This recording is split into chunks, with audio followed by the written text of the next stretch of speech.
तो हेलो दोस्तों, कैसे हो आप सभी लोग। उम्मीद है अच्छे होंगे और बेहतरीन तरीके से सभी लोगों की तैयारी चल रही होगी। यूपी पुलिस कांस्टेबल 2026 के एग्जाम के लिए टॉप 25 जीके जीएस क्वेश्चन लेके आ चुके हैं, जो एग्जाम में फंसने के पूरे चांस है। टॉप 25 जीके जीएस क्वेश्चन कौन कौन से हैं, सभी क्वेश्चनों को आपको अटेंड करना है और आपको एक कॉपी पर सभी क्वेश्चनों को लिखते जाना है, क्योंकि आपको सभी क्वेश्चनों को रिवाइज करके जाना है एग्जाम के पहले। ठीक है, वेरी वेरी इंपॉर्टेंट सारे क्वेश्चन है, तो सभी क्वेश्चनों को अटेंड करना है। तो पहला हमारा क्वेश्चन जो दिया हुआ है, तो क्या दिया हुआ है। पहला क्वेश्चन कहता है एशिया का मैनचेस्टर किसे कहा जाता है। तो बताइए एशिया का मैनचेस्टर किसे कहा जाता है। तो यहाँ पर मुंबई को कहा जाता है, सूरत को कहा जाता है, कानपुर को कहा जाता है या फिर अहमदाबाद को कहा जाता है। बताइए। तो यहाँ पर हमारा राइट आंसर हो जाएगा एशिया का मैनचेस्टर कानपुर को कहा जाता है। किसको कहा जाता है? कानपुर को कहा जाता है। ऑप्शन नंबर सी हमारा राइट आंसर हो जाएगा, कानपुर को कहा जाता है। ठीक है, सभी लोगों को टिक करना है ऑप्शन नंबर सी पर। चलिए, वेरी वेरी इंपॉर्टेंट क्वेश्चन है, वीवीआई क्वेश्चन है, सभी क्वेश्चनों को अटेंड करना है। अगला क्वेश्चन हमारा क्या दिया हुआ है, अगले क्वेश्चन की ओर चलेंगे। अगला क्वेश्चन जो दिया हुआ है क्या कहता है, भारत का सबसे बड़ा मरुस्थल कौन सा है। तो भारत का जो सबसे बड़ा मरुस्थल है वो कौन सा? लद्दाख है, थार मरुस्थल है, सहारा मरुस्थल है या फिर गोबी मरुस्थल है। तो चलिए बताइए राइट आंसर हमारा क्या हो जाएगा।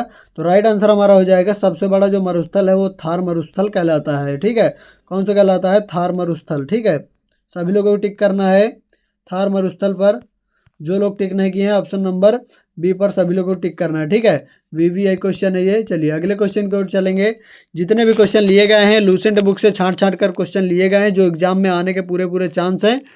अगला क्वेश्चन जो दिया हुआ है, अगला क्वेश्चन क्या दिया हुआ है। क्वेश्चन कहता है रक्त का लाल रंग किसके कारण होता है। बताइए। ये क्वेश्चन 95% लोगों को पता होगा, जो 5% बचते हैं उनको नहीं पता। इस वीडियो में जानेंगे कि रक्त का लाल रंग किसके कारण होता है। तो यहाँ पर किसके कारण होता है? प्लेटलेट्स के कारण होता है, प्लाज्मा के कारण होता है या फिर हीमोग्लोबिन्स के कारण होता है या फिर आरबीसी के कारण होता है। चलिए बताइए।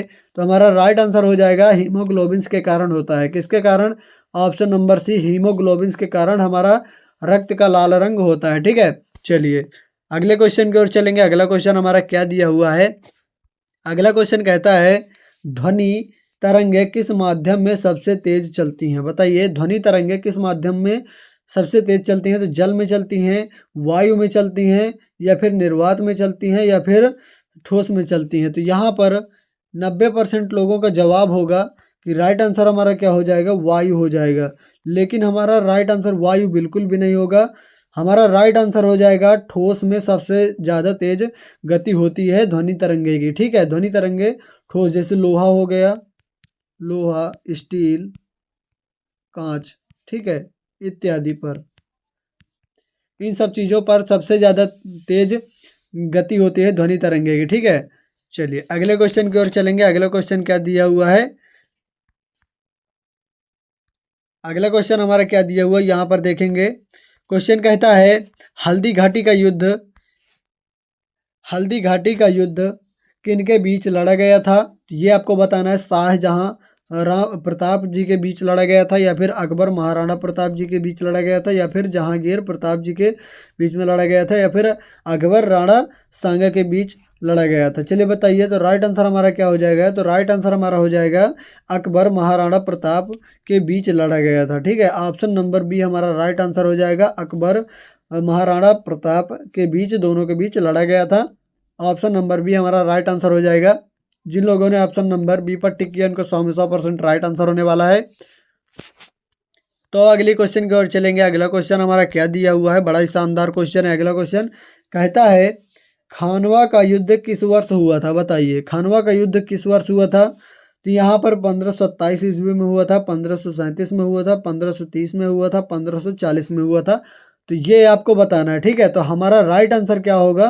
तो हमारा राइट आंसर हो जाएगा ऑप्शन नंबर ए। हमारा राइट आंसर हो जाएगा 1527 में हुआ था। कब हुआ था? 1527 में हुआ था। ऑप्शन नंबर ए हमारा राइट आंसर हो जाएगा। सभी लोगों को टिक करना है। और यहाँ पर कुछ लोगों का जवाब होता है कि हमारा राइट आंसर हो जाएगा ऑप्शन नंबर 37 क्या हो जाएगा? 1537 हो जाएगा। ऑप्शन नंबर बी हमारा राइट आंसर होगा, लेकिन हमारा ये नहीं होगा। ऑप्शन नंबर ए हमारा राइट आंसर होगा। ठीक है, चलिए अगले क्वेश्चन की ओर चलेंगे। अगला क्वेश्चन क्या दिया हुआ है। चलिए अगला क्वेश्चन जो दिया हुआ, भारत का सबसे लंबा नदी तंत्र कौन सा है। तो बताना है गोदावरी है, नर्मदा है, गंगा है, ब्रह्मपुत्र है। तो जब भी आपसे पूछता है भारत का सबसे लंबा नदी यानी तंत्र कौन सा है, तो आपको बताना है कौन सी है, गंगा नदी है। ठीक है, कौन सी है, गंगा नदी है, आपको बताना है। ऑप्शन नंबर सी हमारा राइट आंसर हो जाएगा, गंगा नदी। ठीक है, इसी में से आपका क्वेश्चन और बन जाएगा एक, यदि कह देता है कि गंगा नदी की लंबाई कितनी है, तो आपको बताना है गंगा नदी की लंबाई 2525 किलोमीटर बताना है। ठीक है, 2525 किलोमीटर बताना है आपको। और गंगा नदी हमारी भारत की सबसे लंबी नदी मानी जाती है। यहाँ से आपके 3 क्वेश्चन बन सकते हैं। भारत का सबसे लंबा नदी तंत्र कौन सा है, तो आपको बताना है गंगा। और यहाँ पर एक क्वेश्चन और बनेगा कि यहाँ पर गंगा नदी की लंबाई कितनी होती है, तो आपको बताना है 2525 किलोमीटर बताना है। और यहीं से आपका क्वेश्चन और बन जाएगा कि भारत की सबसे लंबी नदी कौन सी, तो आपको बताना है गंगा नदी। ठीक है, चलिए आपको यहाँ पर भूलना नहीं है, नोट करना है सभी क्वेश्चनों को। ठीक है, अगला क्वेश्चन जो दिया हुआ है, क्वेश्चन कहता है भारत का पहला उपग्रह कौन सा था, बताइए। भारत का पहला उपग्रह कौन सा था, ये क्वेश्चन हमारा वेरी वेरी इंपॉर्टेंट क्वेश्चन है। ये वेरी वेरी इंपॉर्टेंट क्वेश्चन है, ये आ सकता है, पूरी चांस है।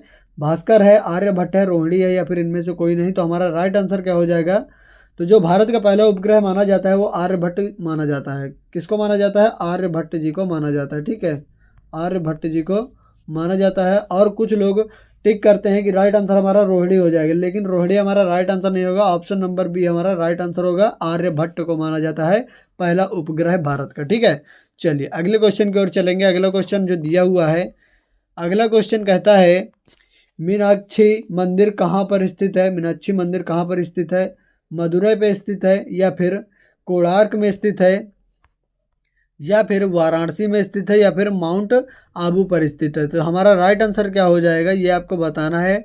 तो हमारा जो मंदिर मीनाक्षी मंदिर स्थित है, तो हमारा राइट आंसर हो जाएगा ऑप्शन नंबर ए हमारा राइट आंसर हो जाएगा, मदुरै पर स्थित है। ठीक है, मदुरै पर स्थित है, जो तमिलनाडु राज्य के मदुरै शहर पर स्थित है। ठीक है, तमिलनाडु राज्य पर, तमिलनाडु राज्य के शहर मदुरै पर स्थित है। ठीक है, ऑप्शन नंबर ए हमारा राइट आंसर हो जाएगा। सभी लोगों को टिक करना है ऑप्शन नंबर ए पर। वेरी वेरी इंपॉर्टेंट क्वेश्चन है। अगले क्वेश्चन की ओर चलेंगे। अगला क्वेश्चन क्या दिया हुआ है, यदि आपको जीके जीएस की पीडीएफ चाहिए तो टेलीग्राम चैनल को ज्वाइन करिए, लिंक डिस्क्रिप्शन पर मिलेगी। तो अगला क्वेश्चन जो दिया हुआ है, क्या दिया हुआ है, नाइटिंगेल ऑफ इंडिया के नाम से कौन प्रसिद्ध थी। तो लता मंगेशकर थी, सरोजनी नायडू थी, नूरजहाँ थी, या फिर इनमें से कोई नहीं। तो हमारा राइट आंसर क्या हो जाएगा, तो हमारा राइट आंसर हो जाएगा, कुछ लोगों का 90% लोगों का जवाब आता है कि हमारा राइट आंसर लता मंगेशकर होगा, लेकिन हमारा लता मंगेशकर राइट आंसर नहीं होगा। ठीक है, जो लोग ऑप्शन नंबर ए पर टिक किए हैं उनका 100% गलत है आंसर। राइट आंसर हमारा हो जाएगा सरोजनी नायडू। ठीक है, ऑप्शन नंबर बी हमारा राइट आंसर हो जाएगा, सरोजनी नायडू। सभी लोगों को टिक करना है सरोजनी नायडू पर। ठीक है, चलिए अगले क्वेश्चन की ओर चलेंगे। अगला क्वेश्चन क्या दिया हुआ है, अगला क्वेश्चन जो दिया हुआ है, मैकमोहन लाइन किन देशों के बीच है, बताइए। मैकमोहन लाइन किन देशों के बीच है, तो ये आपको बताना है पाकिस्तान और श्रीलंका के बीच है, भारत और चीन के बीच है, पाकिस्तान और चीन के बीच है, या फिर भारत और पाकिस्तान के बीच है। तो यहाँ पर 80% लोगों का जवाब आएगा कि राइट आंसर हमारा हो जाएगा भारत और चीन। ठीक है, काफ़ी लोगों ने पढ़ा होगा कि भारत और चीन होगा, लेकिन ये हमारा राइट आंसर नहीं होगा। ठीक है, जब भी कहता है कि मैकमोहन लाइन किन देशों के बीच है, तो आपको बताना है भारत और पाकिस्तान के बीच है। ठीक है, ऑप्शन नंबर डी हमारा राइट आंसर हो जाएगा।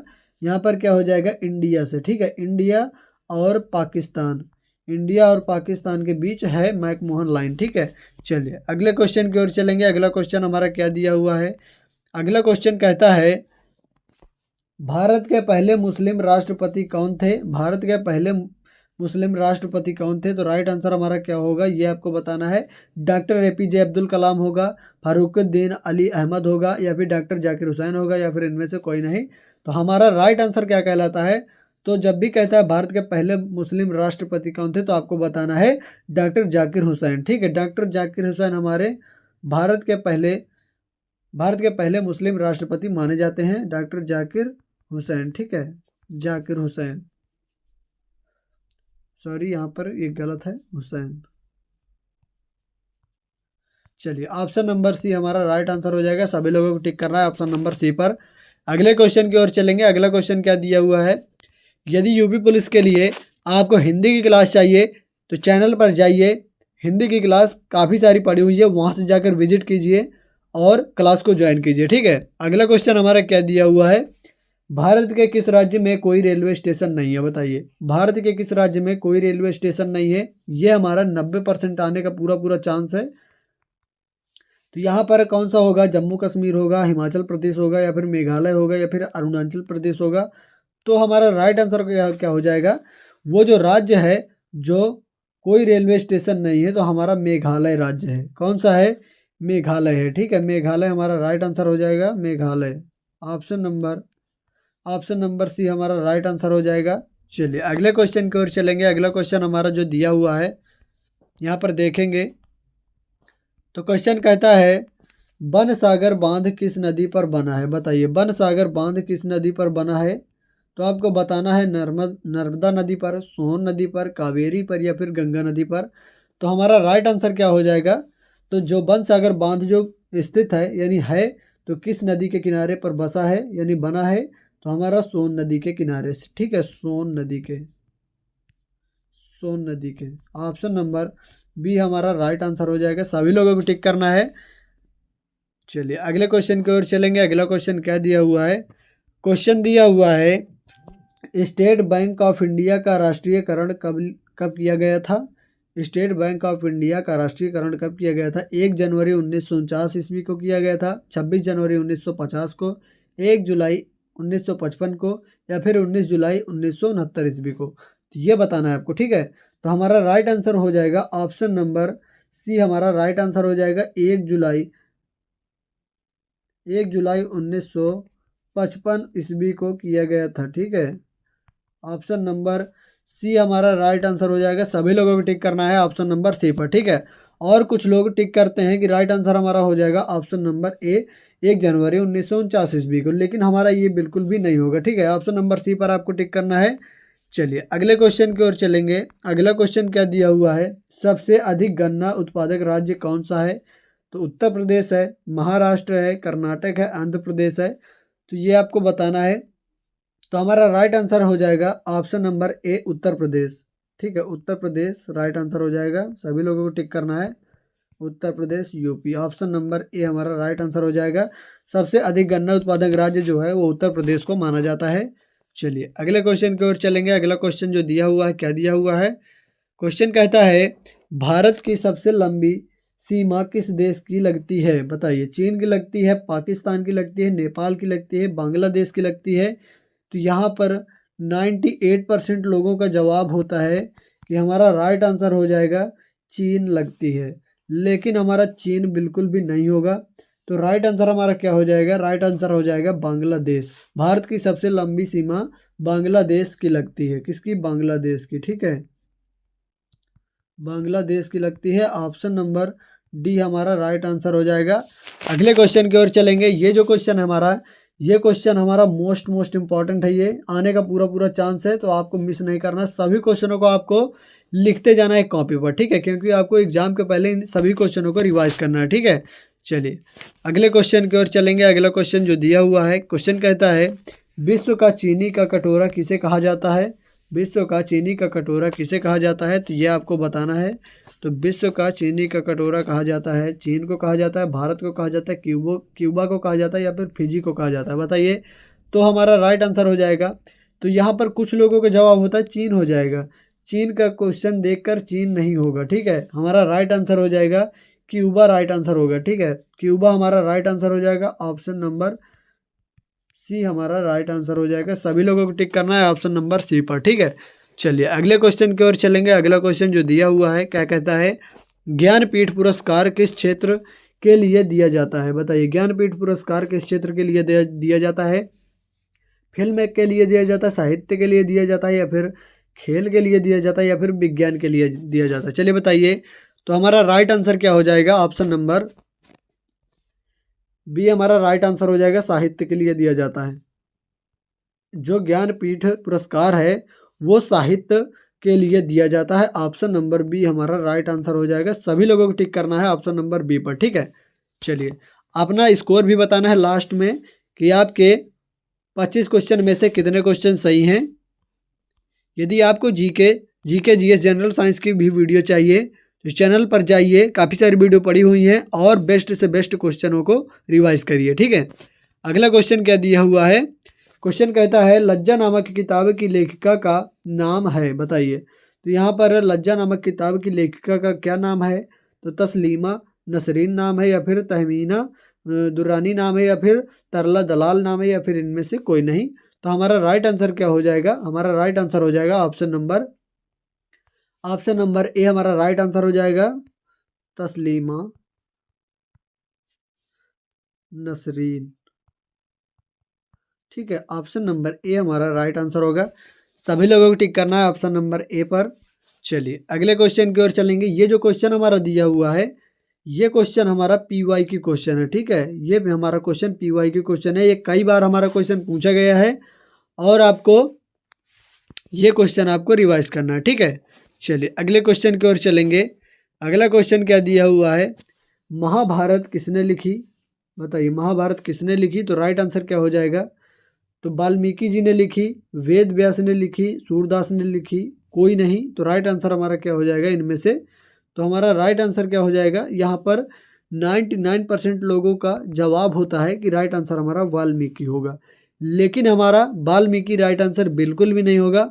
हमारा राइट आंसर हो जाएगा ऑप्शन नंबर बी, हमारा राइट आंसर होगा वेद व्यास, ठीक है। वेद व्यास हमारा राइट आंसर होगा, वेद व्यास हमारा राइट आंसर हो जाएगा ऑप्शन नंबर बी। सभी लोगों को टिक करना है। चलिए कंफ्यूज नहीं होना है, वाल्मीकि पर आपको बिल्कुल भी टिक नहीं करना है, ऑप्शन नंबर वेद व्यास पर ही टिक करना है, ऑप्शन नंबर बी पर, ठीक है। ये क्वेश्चन आ सकता है। अगले क्वेश्चन की ओर चलेंगे। अगला क्वेश्चन क्या दिया हुआ है? क्वेश्चन कहता है आधुनिक कंप्यूटर का डिजाइन किसने तैयार किया? तो चार्ल्स बैबेज ने तैयार किया, जॉन वॉन न्यूमान ने तैयार किया, या फिर बिल गेट्स ने तैयार किया, या फिर न्यूटन ने तैयार किया। तो बताइए, न्यूटन तो हो नहीं सकता, इनमें से हमारे कोई एक आंसर है। तो आपको बताना है राइट आंसर क्या हो जाएगा।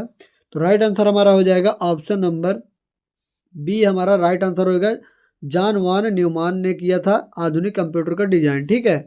और यहाँ पर ऑप्शन नंबर बी हमारा राइट आंसर होगा, ठीक है। और कुछ लोगों का जवाब आता है कि हमारा राइट आंसर होगा चार्ल्स बैबेज, लेकिन हमारा चार्ल्स बैबेज बिल्कुल भी नहीं होगा। जो कंप्यूटर के जनक माने जाते हैं वो चार्ल्स बैबेज माने जाते हैं। यदि कहता है आधुनिक कंप्यूटर का डिजाइन किसने तैयार किया, तो आपको बताना है जॉन वॉन न्यूमान ने तैयार किया, ठीक है। यहाँ से आपके दो क्वेश्चन बनेंगे कि कंप्यूटर का जनक किसे कहा जाता है, तो आपको बताना है चार्ल्स बैबेज। यदि कहता है आधुनिक कंप्यूटर का डिजाइन किसने तैयार किया, तो आपको बताना है जॉन वॉन न्यूमान ने तैयार किया, ठीक है, ऑप्शन नंबर बी। यहाँ पर आपके विकल्प ऊपर नीचे हो सकते हैं, लेकिन आपका विकल्प चेंज नहीं हो सकता। जैसे जॉन वॉन न्यूमान ने किया तो ये आपका चेंज नहीं होगा, क्योंकि हमारा राइट आंसर यही है, ठीक है। चलिए अगले क्वेश्चन की ओर चलेंगे। अगला क्वेश्चन हमारा क्या दिया हुआ है? क्वेश्चन कहता है जितने भी क्वेश्चन लिए गए हैं यूपी पुलिस कांस्टेबल 2026 के एग्जाम के लिए गए हैं, जो एग्जाम के पैटर्न पर आधारित है सभी क्वेश्चन, ठीक है। तो अगला क्वेश्चन हमारा दिया हुआ है हॉटलाइन क्या है? तो आपको बताना हॉटलाइन क्या है। तो एक विद्युत तार है, या फिर एक विद्युत संचार कड़ी है, या फिर हार्ड डिस्क है, या फिर इनमें से कोई नहीं। तो हमारा राइट आंसर क्या हो जाएगा ये आपको बताना है, ठीक है। तो हमारा राइट आंसर हो जाएगा ऑप्शन नंबर बी, हमारा राइट आंसर हो जाएगा एक दूर संचार कड़ी है, ठीक है। एक दूर संचार कड़ी है जो हॉटलाइन कहलाती है, ठीक है। ऑप्शन नंबर बी हमारा राइट आंसर हो जाएगा। सभी लोगों को टिक करना है। चलिए अगले क्वेश्चन की ओर चलेंगे। अगला क्वेश्चन जो दिया हुआ है, क्या दिया हुआ है? क्वेश्चन कहता है मेजर ध्यानचंद्र राष्ट्रीय स्टेडियम कहाँ स्थित है? बताइए मेजर ध्यानचंद्र राष्ट्रीय स्टेडियम कहाँ स्थित है? तो दिल्ली में स्थित है, लखनऊ में स्थित है, जयपुर में स्थित है, या फिर जोधपुर में स्थित है। तो हमारा राइट आंसर क्या हो जाएगा? दिल्ली में स्थित है, ठीक है। कहाँ स्थित है? दिल्ली में स्थित है। यदि कह देता है कि मेजर ध्यानचंद्र राष्ट्रीय स्टेडियम किसके लिए प्रसिद्ध है, तो आपको बताना है हॉकी के लिए प्रसिद्ध है, ठीक है। हॉकी के लिए प्रसिद्ध है। और ये हमारा स्टेडियम इंडिया गेट के जस्ट पीछे स्थित है। कहाँ? इंडिया गेट के, ठीक है, इंडिया गेट के जस्ट पीछे पीछे है, ठीक है, वहाँ पर आपको मिलेगा। मेजर ध्यानचंद राष्ट्रीय स्टेडियम कहाँ स्थित है, तो आपको बताना है दिल्ली में स्थित है, ठीक है। आपको बिल्कुल भी मिस नहीं करना है ये क्वेश्चन को। अगला क्वेश्चन हमारा क्या दिया हुआ है, बड़ा ही शानदार क्वेश्चन है ये।